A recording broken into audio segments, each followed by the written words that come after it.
Di informasi lain, pernyataan auditor militer kasus penyiraman air keras Andri Yunus karena dendam pribadi menimbulkan pertanyaan bagi para pegiat HAM. Hal ini makin menguatkan desakan agar dibentuk tim pencari fakta independen dan kasus disidangkan di peradilan umum bukan di peradilan militer. Para pegiat HAM seperti Kontras dan YLBHI menyatakan heran atas pernyataan auditor militer kasus penyiraman air keras terhadap Andri Yunus.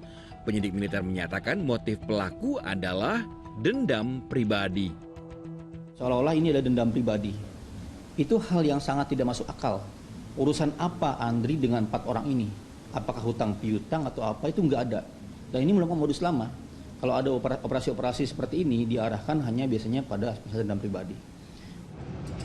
Dugaan motif dendam pribadi pada korban yang vokal terhadap militer kan auditor militer 207 saat menyerahkan berkas kasusnya ke Pengadilan Militer 208 Jakarta di Cakung, Jakarta Timur.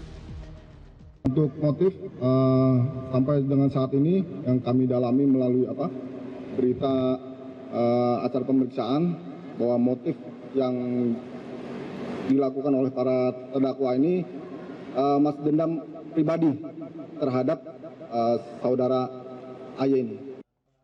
Alasan seperti ini menurut YLBHI adalah cara yang pernah ditempuh dalam kasus Novel Baswedan hingga Munir yang melokalisir kasus agar tak dapat mengungkap siapa aktor intelektualnya. Siapa yang memerintahkan 4 orang ini? Kan harus jelas semua. Itu nggak dibuka, berarti memang penyidikannya ini disebut dengan namanya negligence investigation. Ya, penyidikan yang kemudian membuat gelapnya perkara, tidak terangnya perkara. Karena dia memilih-milih fakta dan menyembunyikan fakta-fakta yang lain. Ini juga bagian dari namanya malicious prosecution, penuntutan yang ditujukan kemudian hanya menuntut sebagian itu saja.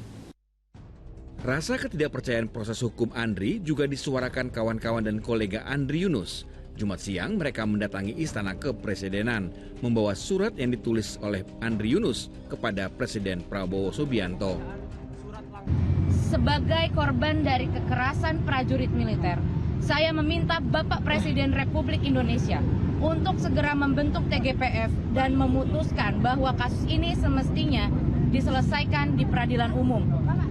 Saya meminta Bapak memastikan proses penanganan perkara ini berjalan akuntabel dan tunduk pada prinsip due process of law dengan menempatkan peradilan umum sebagai forum yang sah, kredibel, dan bersih dari kepentingan-kepentingan korup.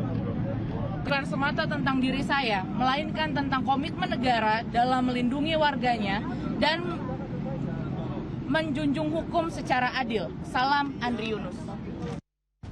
Kontras dan YLBHI menemukan sekitar 16 orang yang terlibat dalam kasus penyiraman air keras Andri. Tetapi penyidik militer masih menyatakan pelakunya 4 orang dari Denmabais TNI. Tim MTek Media melaporkan dari Jakarta.